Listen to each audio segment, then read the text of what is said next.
I'm pretty fired up about all this. Not going to lie to you. I'm dying to see how this plays out for Aggie baseball. We're about to find out. The very first one. UCLA is the number one. Not a shocker. They've been the number one overall for about 2 to 3 months now. Bona fide and legit.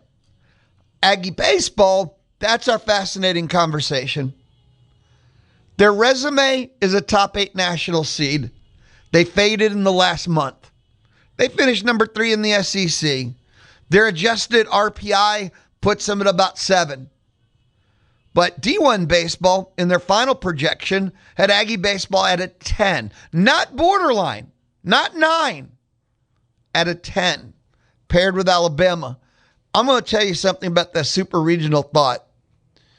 If they're paired with Alabama at 10-7 and Texas was the 6, no chance. They will automatically get fudged to be paired with Texas. If it's plus or minus 1, there's no universe that the NCAA committee will not pair A&M and Texas in a super if it's plus or minus 1. And D1 baseball had a plus or minus 1. So I know I'm projecting a projection. We'll find out here. It could be over the next 20 minutes.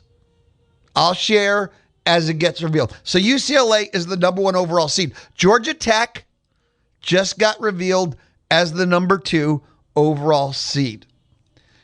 The top 3 seeds, only one of them will end up being SEC, but out of the top 8 national seeds, 5 most likely are going to be from the SEC, just to give you a heads up. So 1, 2, no, but pretty soon this is going to turn into an SEC party.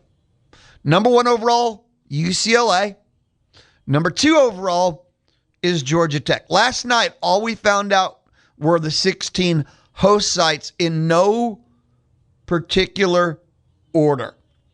And again, they're doing the top 8, and then we find out the rest. 1 is UCLA, 2 is Georgia Tech. If you want to text me, 979-693-1150. 979-693-1150. You can light up the Texas Mobile and Lube Express inbox. Oklahoma, the Sooners, are the number 2 seed in the Georgia Tech regional. So the Sooners, got shipped to the number 2 overall. I remember when A&M played OU, and I told you, they're not a top 10 team. But both teams were top 10 at the time. A&M was not. A&M was fringe at that time. And A&M could have won all 3. Only took 1. They could have. Okay, Georgia is the number 3 national seed. Correctly so. And, Georgia was a problematic RPI team. They were like 13-14. But as the SEC regular season and tournament champ, there's no chance they were not a national seed. And because of their RPI, they couldn't put them higher than 3, and they are at 3.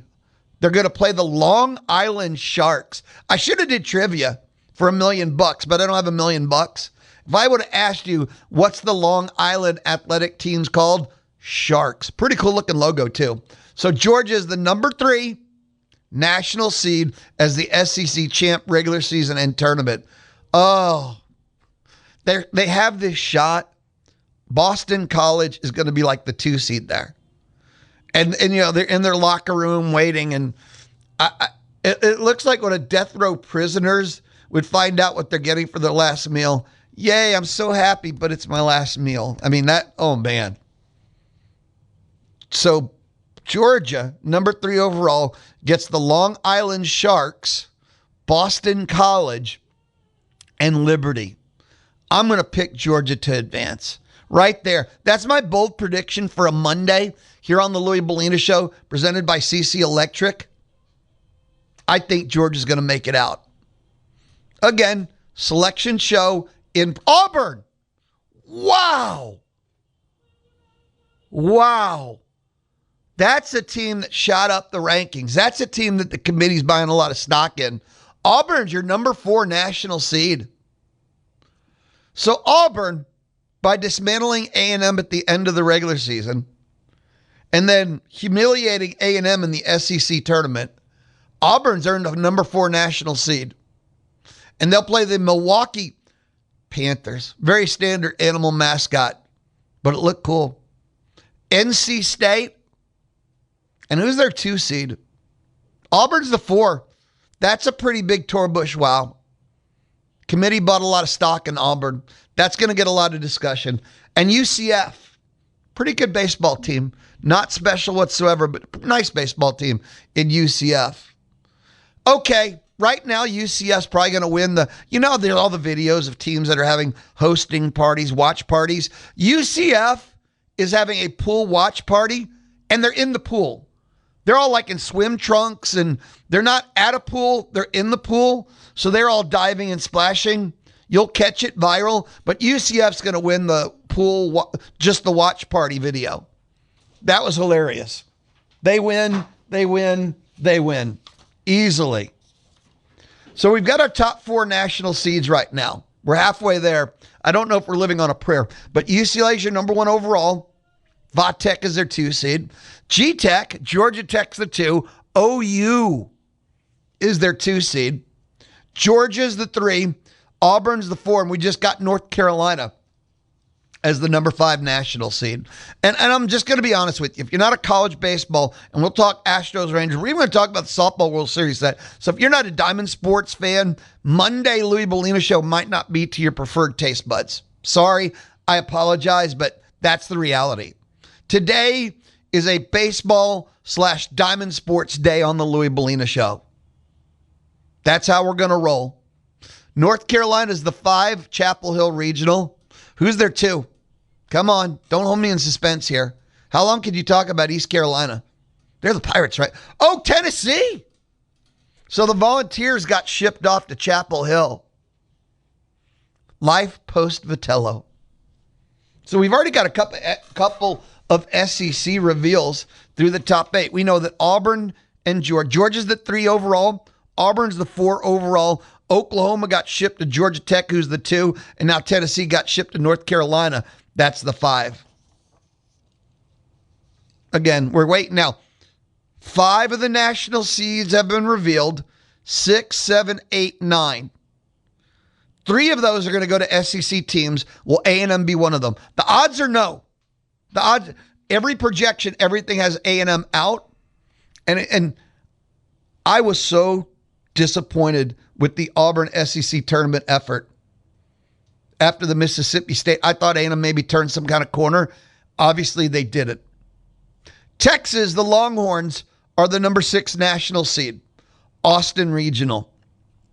For A&M to play them, that means A&M would have to be the 12th seed, which they're not. That would be injustice, but we'll see what the committee does. Holy Cross will be the Longhorns opening the Crusaders. Sorry, great name. Horrible logo, though. It doesn't work. Great name, the Crusaders. I would play for a team named the Crusaders. So, top 6 national seeds are known. 3 are SEC, and 7, 8 are left. At least one of them are SEC. Tarleton State Texans have to go to Austin. That's one of those, if you're Tarleton, you go, we go there every year on a Tuesday. Who's going to, and UC Santa Barbara is the 2 seed, and UC Santa Barbara has 2 prospects that are MLB level, and I think one of them is a pitcher, just so you'll know. But UC Santa Barbara is the 2 seed. So 1 UCLA, 2 G-Tech, 3 is Georgia, 4 Auburn, 5 North Carolina, 6 is Texas. So 6 schools revealed, 3 are from the SEC. That's your national seeds in baseball. After we get the top 8, we'll take a timeout, and we'll probably then be, where is A&M? And they'll go 16 down to 9 at that point. Here we go. Tuscaloosa Regional. So Alabama did take the 7. And just so you'll understand, in the D1 projections, it's A&M projected at 10, taking on Bama at 7. Bama at 7. So Alabama does take the 7, and they get Alabama State. Can you imagine if you're Alabama State, they're just like, I mean, sure, they're happy to be there, but you're staying in state, and you're going to Tuscaloosa. Yeah, that's just not that dramatic. SC Upstate. They had a couple of nice wins. They beat UCLA in a game in a Tuesday midweek, if I'm not mistaken. Who's going to be there too? This is the Louie Bellina Show, by the way, from inside the Charles Schwab studio. Monday edition, Memorial Day edition. Oklahoma State Cowboys got shipped to Tuscaloosa. Oh, the laugh. Again, these watch videos are awesome. Oklahoma State has no reaction. Less than a third of their team is doing a forced clap. So either they're not impressed by Alabama, they don't care about being at Alabama, but I'm telling you something, that one is the most realist one yet. They didn't even want to force the funk. Oklahoma State does not care about going to Tuscaloosa. Man, turd in the punch bowl moment for the Oklahoma State watch party. That is epic. Good times, everybody. So we got one last national seat, Gainesville. Florida took the 8. So yes, A&M, it's official now. And it played out. Kendall Rogers 100% nailed it. A&M spent the entire last 2 weeks in the 8 spot, 2 weeks.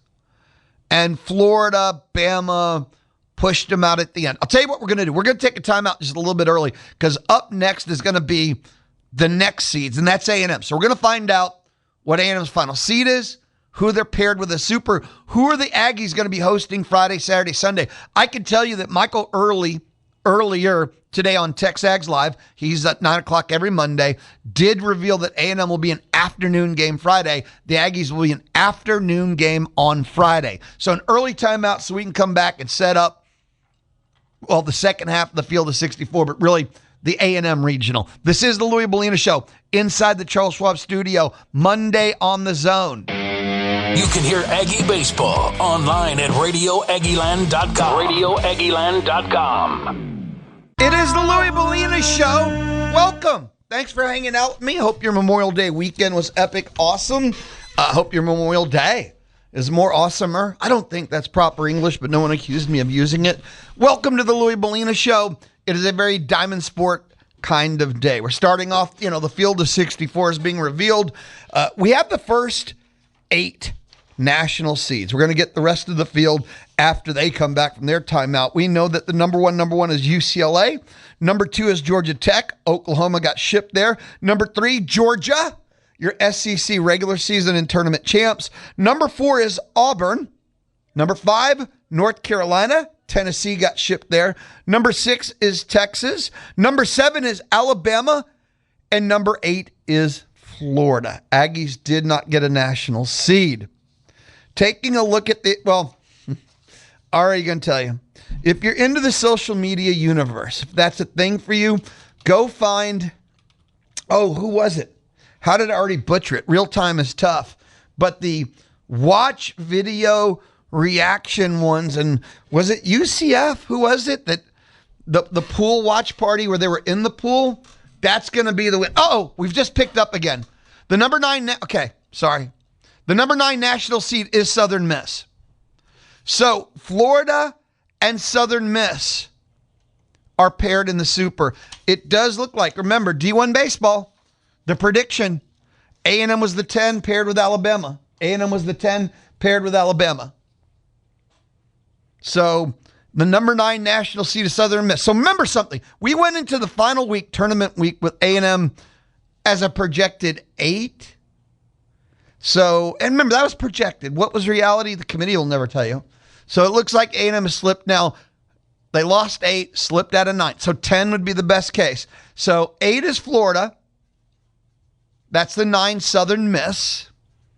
And we're waiting for the A&M announcement. Will they be paired? Here you go. At this point now, are the Aggies going to get paired with Alabama or Texas? The Aggies are going to get paired with another SEC team in a Super because they did not fall further than 10 or 11. Anything outside of that would be absolutely absurd. Okay? I mean, that didn't happen. If it did, let's start the investigation, signal the alarm. So the 9 was Southern Miss. They're paired with Florida in a Super. We're waiting for the 10, and that will be paired with Alabama. D1 Baseball said, our Fighting Texas Aggies, your Fighting Texas Aggie baseball team was the 10 projected. They might get bumped to 11 just so they can play 10. Yep. Florida State's the 10. That's paired with Alabama. Folks, you know the Aggies are 11, right? And only reason they got bumped that far so they could play Texas. Okay, Florida State's the 10. Tallahassee Regional. And remember something. At this point, it isn't about what you earned anymore. The top 8, remember NCAA Tournament Committee. Their commitments to the top 8. After that, it's not the same thing. Now they're making storylines. They have Alabama and Florida State. Florida Southern Miss. A&M and Texas is what they're going for. It's not official. Hold on. It's just the 10. Florida State. They're about to reveal the 11. And the 11 plays Texas. I wonder who the 11 is going to be. Anybody in suspense here? Anybody want to go to Vegas real quick? Get a bet in on this one? Oh, boy. And again, what did I say at the start of the day? When I looked at the D1 baseball projections, and when I saw they had Texas and A&M plus or minus playing each other in a super, there is no plus or minus with the committee. All right, I need to calm down. They're about to reveal the 11, and they won't, and then I'll look like an idiot. I've looked like an idiot before. I'll look like an idiot again, but yeah, Florida State is the 10's not a shocker here. I pause because I need to catch my breath and calm down. But so Florida State is the 10. And they don't have an SEC team in their regional. So they're about to flip the screen. No, I'm an idiot. Look at this. I get to be the idiot. That's Oregon's the 11. How far did the committee push A&M down? I mean, we know A&M's hosting. And the committee passed on an A&M Texas Super. I am currently absolutely in a complete and utter state of shock at this point. Not going to lie to you. Wow. Now I get to do my own. Forget the tour bush. Wow. Now you have the Louie. Wow. Nope. Oregon's the 11 paired with Texas. Big Ten baseball. Catch the fever. So Oregon's the 11. Where did they put A&M in the end? Oregon's the 11. We're still waiting for the A&M announcement. At this point, they adjusted A&M hard. And I hope there's someone that gets to talk to the committee chair and ask them A&M's final RPI. And I just pulled it up. I didn't look at it this morning. And maybe if I would have, maybe I would have just stuck with my base. A&M's final RPI was 14. And we had been talking about adjusted RPI forever, right? Well, A&M's final RPI is 14. The resume, as third in the SEC, was so much better in their RPI. And we've been saying that for how long, right? But their RPI is 14. And if the committee, which kind of standard deviations you can use RPI as their base, it looks like with A&M, they are not adjusting off their RPI. Their RPI is 14. They slipped, in the final week, they slipped 3 spots in their RPI. Then again, Oregon, who just got placed in front of them, is 15. College Station Regional. Aggies ended up at a 12. That's not right. Up 2 spots from their RPI. Oregon, who was behind them, was 15. This is fascinating. I would love to know the story now. I'm absolutely confused. I would love to know how they ended up with A&M as a 12. Especially when Oregon behind them got bumped in front of them out of a Big Ten. And they had the SEC so top heavy, A&M finished third in the SEC. But A&M in the last week, they lost to a 3-4. They lost to the 4 national seed. But the RPI slipped 3 spots in the last week. Seems rather, Their field, by the way, for A&M is USC, the Trojans, are their number 2. Texas State, Lamar. So they got the 2, we'll say the correct Texas teams. Texas State, Lamar, and USC. There's a lot to digest in this. How did they go in 1 week from the number 8 national seed to 12? Their RPI slipped 3 spots in the last week while only playing 1 game. And I know what your opponents do matter. and they ended up having like Oregon leapfrog them. So it wasn't even just, oh, Florida had a great run. USC, just so you'll know, their number 2 seed was 9 in the RPI. 9 in the RPI. When Mitch Light of The Athletic joins us coming up at 12 o'clock, I'm going to have him, a totally neutral observer, try and help me understand how this played out, because I'm having trouble making it add up. Your number 13 national seed is Nebraska. The number 13 national seed is Nebraska. Cornhuskers were in line at the midseason mark to be a national seed. Second half of the season, they weren't bad, but they definitely were not even close to as strong. A&M is a 12. If you wanted to go straight RPI, they could have been lower. How did Oregon leapfrog them? How did the committee pass on the A&M Texas matchup? As an Aggie, we should be happy because we're tired of seeing it, right? Who gets 12? 12 is 5. A&M has North Carolina in the Super now. So it's a new face potentially in the Super. It's a different conference. You didn't get SEC. So there's many advantages to it. It's like, in my head, I'm so conflicted because 12 is a BS seed for the number 3 team in the SEC. So A&M didn't get credit for their work in their season. But you don't have to face another SEC team. And to me, that's a pretty big deal. You'd rather not. So there's advantages to being screwed. It is a very odd that's going to have to play out over the next couple of days. I think you would prefer to always be valued by the committee so that in future years, you keep getting full credit and maybe too much credit and the benefit. But I don't know if this played out horribly. Mississippi State's the 14.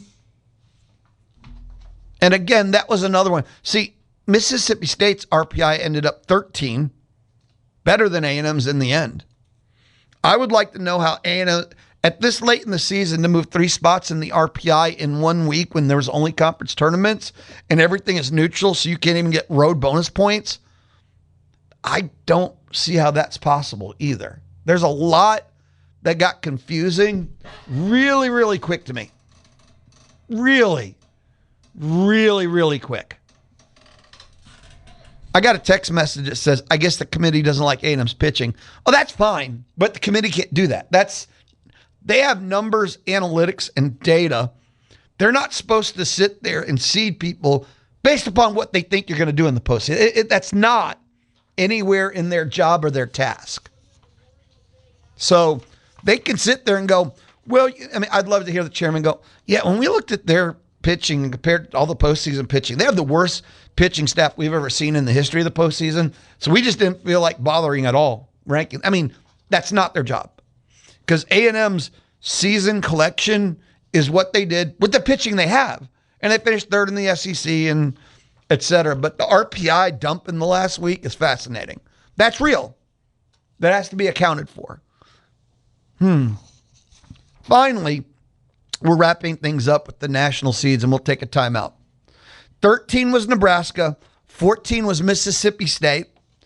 And if you want a feel-good story, and right now as an Aggie, can I ask the first question of the day? Because on the Louie Bellina Show, Monday edition, presented by CC Electric, built on faith, family, community, we've just been talking this field to 64. But my first question, how do you feel A&M at 12? Paired with North Carolina as the 5. Happy to not see Texas. Man, we got hosed. Dude, they got it right. Look at it. Your opening thoughts, because we're going to be talking about it all week. I'm going to have people like Mitch Light weigh in and others, but your opening thought, your emotion, however you want to go with this, you could text me at 979-693-1150. But back to the feel-good thought. The number 15 national seed, the Lawrence Regional, the Kansas Jayhawks, have never hosted before. So it's not just the fact they made it, but they're hosting. And I like college baseball, Aggie baseball, SEC primarily, but that is the feel-good story of the tournament. That not just the Jayhawks made it, which whatever, but they're hosting for the first time ever. I don't even know if their park seats 1,000 people. Like, that's pretty cool to me. And their uniforms look pretty cool too. A lot of Kansas City Royals. Which is pretty nice when they have the powder blue look. Okay, we'll stop talking uniforms. 979-693-1150. First thought, first reaction, A&M as a 12. And remember, pair with North Carolina as the 5. I think that has to be taken into account too. Here we go. Your final host, who stole? West Virginia.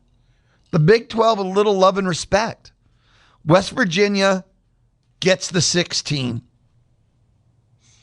It looks like they're at a strip club. It does. This is some of the most fascinating.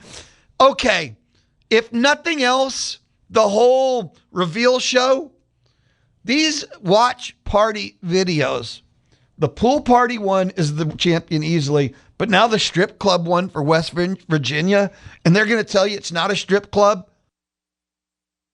Don't let anybody tell you and make your mind up for you. Watch it yourself and then tell me that's not a strip club. I've been to a strip club before. And I know that's going to shock and horrify people. And if you have a kid in your car, don't text me going, you shouldn't talk about strip clubs. Little Joey asked me what a strip club is. Hey, I didn't tell you to listen to my show with a kid in your car. There's really bad lights and poles. That's a strip club. Oh my gosh. West Virginia, you go. All right, we need a timeout. We'll come back. More feedback and thoughts. We have our field of 64. A&M, College Station Regional. Friday, Saturday, Sunday. A&M gets Lamar, a team you know so well. We don't have times yet, but again, A&M baseball head coach Michael Early said it'd be Friday afternoon. And Texas State, USC, the Trojans. Big Ten baseball, baby. I can't say it with a straight face. And they're paired with the number 5 national seed, North Carolina. I'll be right back. It's the Louie Bellina Show.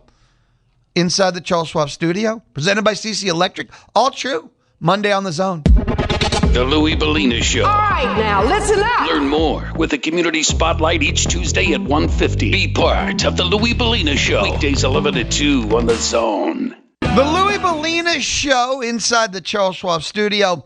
Low cost, full service, best of all local. That is Schwab. And I know you're thinking to yourself, how are they best of all local? We got Mark Sim, and he is right here in College Station. And with that, you get to walk in the door, shake a hand, you get to look them in the eye and sit down, ask your questions. And we're talking about your financial fate, financial future, you, your family. I know that's how I want to do business. I don't want to be one of a million, one of 1,000 at all. I want to know that I'm the only thing that matters. And that's how it is with Mark Sim right here in College Station. Look him up online. Go get more information. Schwab.com/College Station. Charles Schwab and Company Incorporated. Member SIPC. So the Aggies have USC as their number 2. Big Ten country. And, you know, in the Big Ten, there's really only 2 teams, and it was Oregon and UCLA. And UCLA was the number one of them all. And Oregon ended up being the 11 in front of A&M's 12. And here's your first glance. Here's the first look at USC. As a team, they hit 273 on the season, 78 home runs. Their leading hitter is Jack Baser, 356 average, 10 home runs. They had 4 players in double digits. Leading home run hitter was Augie Lopez with 17. They had Kevin Takuchi. He had 11, and then 2 players with 10, which again, Jack Baser, their leading hitter, 356. They only have 3 players above 300 on the season. Their pitching staff, they're 3 starters, and they have 3 starters. They're weekend starters. Mason Edwards, 8-0, .43 ERA. Grant Govil, 10-2 on the year with a 2.84. And Andrew Johnson, 7-2 with a 3.52. Their third starter started, you could tell kind of like at the end of the first month. But their Friday, Saturday guys, every weekend. Every weekend. And the final thing, and this is scary, their ace, Mason Edwards, buck 43, 8-0, 160 strikeouts in 88 innings.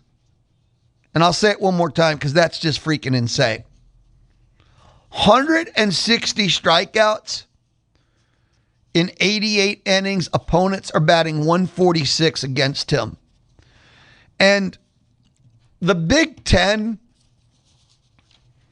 in the P4 is fourth in power baseball. But to be fair and honest with you, they're below some of the G6 if you're doing baseball rankings. It's not a good baseball conference, but I don't care who you're facing. That strikeout to innings rate is insane. 160 Ks in 88 innings. That's pretty bona fide. And if you're trying to think of matchups, the Aggie offense, kryptonite, Achilles heel is they strike out a lot. They have some insane strikeout rate games. So that is your initial first blush look at USC baseball, Ray, baseball. Wow. You know, I have a habit of overlooking opponents. A&M and their offense, considering they faced a Big Ten schedule where they have tons of opponents they could pad their stats, that's extremely underwhelming. The A&M pitching staff could make the School of the Mimes, all-stars. But that is very underwhelming considering their offense came off the Big Ten. I will ask Mitch Light more. He has mentioned USC throughout the year. But pitching first team, and that was their starters. When you take a look at their bullpen, and I'm just going to go off their guys that have 15 appearances, 28 appearances. They've got two guys, 15 appearances each. Ben Cushney, buck 83 ERA. Their closer, kind of odd. He has 12 saves, and he has the highest ERA of anyone in their pen. 1-3, but he has 12 saves with a 4.02. Adam Troy. 28 appearances. So, but they got a couple of guys, limited appearances, sub-2 ERAs. So I'm not sure how the pen works. As a team, 3.48 ERA. As a team, a 3.48 ERA, but they got two starters, and you can tell it's their Friday, Saturday guys that appear, that look really good if you ask me. The first look, real time. So if you weren't with us, what am I talking about? We have our field of 64, and A&M ended up as a 12, which doesn't strike me as right. I'd say the good is you don't get Texas again. They're paired with North Carolina. That's the 5. A&M gets Lamar Friday. It'll be Friday afternoon. USC, the Trojans from the Big Ten, ? And Texas State. Already have my first be careful text message. Quote, don't count chickens before they hatch. Ag split with Texas State on Tuesday series this year. Tuesday. That's Tuesday. So that is the College Station Regional. Again, you will hear all those games right here on the Zone, 1150 AM and 93.7 FM. Vinny and LaGrange say, please tell me that Davidson is in the NC Regional. Then we get Davidson in the Super Regional. In the North Carolina Regional, Chapel Hill Regional, they play VCU, and the other half is East Carolina and Tennessee. The other half is East Carolina and Tennessee. And again, my text message question on the table right now, your initial thought, feeling, vibe on A&M as a 12, being paired with North Carolina as a 5. And before, just you scream bloody murder, remember something. A&M dropped 3 spots in the RPI this week. They were 14 entering the selection show. Now, the committee had no idea about that because they make their picks kind of on Friday, and tournament results can vary. I thought A&M was a lock for 11 being paired with Austin, and they bumped Oregon from behind them and in front of them. But yet from 14 to 12 is 2. I am confused. I don't know if I'm angry, but I know I'm confused. And there's a difference in the two. I'll take the regional. If a Big Ten team is your 2 and they're not named Oregon or UCLA, obviously, I'm fine with that. Lamar, Texas State, scrappy. Texas State, scrappy. I do want to give respect to them. They're battle tested because in the midweek they play everybody. So you got a battle tested 3. You do need to respect them. You don't just show up and beat them. Like if they beat USC on Friday, would anybody here sit there and go, what an upset? The country would, but we wouldn't. The regional's not bad. Some really good competitive teams. With Aggie baseball, they have to mash and bash. I was thinking about this last night, by the way. The smoke cleared on the regular season. I asked before the season started. I asked before SEC play started. And then with the losing the first 2 series to 2 top 10 teams, and everybody went full doom and gloom. People were calling for Early's head. People had tossed the season aside. And I said, hey, do you think we can take these next 2 weekends when they're facing not 2 top 10 teams, and then at the end of the first month, we can evaluate? And then I asked it one more time. So I asked 3 times this year, what do you think this team is? You know, where do you think they're going to do? Like, this, what was their season going to be? And I said, they'll host a regional, and then they got to roll the dice in a super. And I said, the only way they'll do anything is by mashing and bashing their way through. I said that before the season, before SEC play started, end of the first month. And now that the postseason has started, it's so odd to me that nothing has changed about this team over 50-something games. They are who they are, and they've changed 0 throughout the course of the whole season. They're a nice regional team. At one point, weren't they 4 or 5 in the country? And we started, I did too. I mean, I'm not exempt from this. Started having high hopes, but they're a regional hosting team that to advance from the regional, they have to mash and bash. And when they get to the super, you just hope to average 10 runs a game and it's good enough to win 2 of them. That's just who they are. And that's never changed at any point this year. There's like no exemption. There's been a game that they won because Sims went 7-0 on 1 hit. There was a game where 5 pitchers combined. I mean, there are games that was won due to pitching, weekends, but that's just not who they are. That's not what you count. If it happens, it's a bonus, but it's not who they are. You don't sit there and go, well, if you're counting on it, you've already lost. If it happens, you can like sweep. You're almost, but it's not something you game plan, scheme, or count on or depend. That's what made the Auburn SEC game painful and disconcerting. You can't kind of get like 4 hit and no runs. Ever. Not in a single game. And after the momentum from Mississippi State, horrifically disappointing. One final timeout. First hour done. We're only going to 12:30 because sports and holidays is kind of the world we live in. Here on the Zone, baseball, Ray, baseball. At 12:30, ESPN Baseball takes over. Cardinals, Brewers. At 5:35, Astros baseball, thanks to Kelly Burt Dozer. Game 1 of 4, Astros at the Rangers. The battle for the boot continues. That's our Baseball Memorial Day Monday here on the Zone. I'll be right back. The Louie Bellina Show from inside the Charles Schwab studio. Fun is allowed and sports are fun. Weekdays 11 to 2 on the Zone. It is the Louie Bellina Show presented by CC Electric. They do residential and commercial and industrial services. They have military and veteran discounts. They're CC Electric. I got an update for you. Never chew gum before talking on a microphone. That's one of those tips I can give to you that will serve you well for the rest of your life. Update. Mitch Light of the Athletic will be 12:05. Mitch Light of the Athletic will be at 12:05. He'll join us on the D4 Land Services Hotline at 12:05. Do you need your land cleared, land excavated? You just need help getting your land fixed up. If any of those are a yes, then go to d4landservices.com. Or maybe you're just like, I need a little more info. d4landservices.com. We're going to wrap up our first hour together.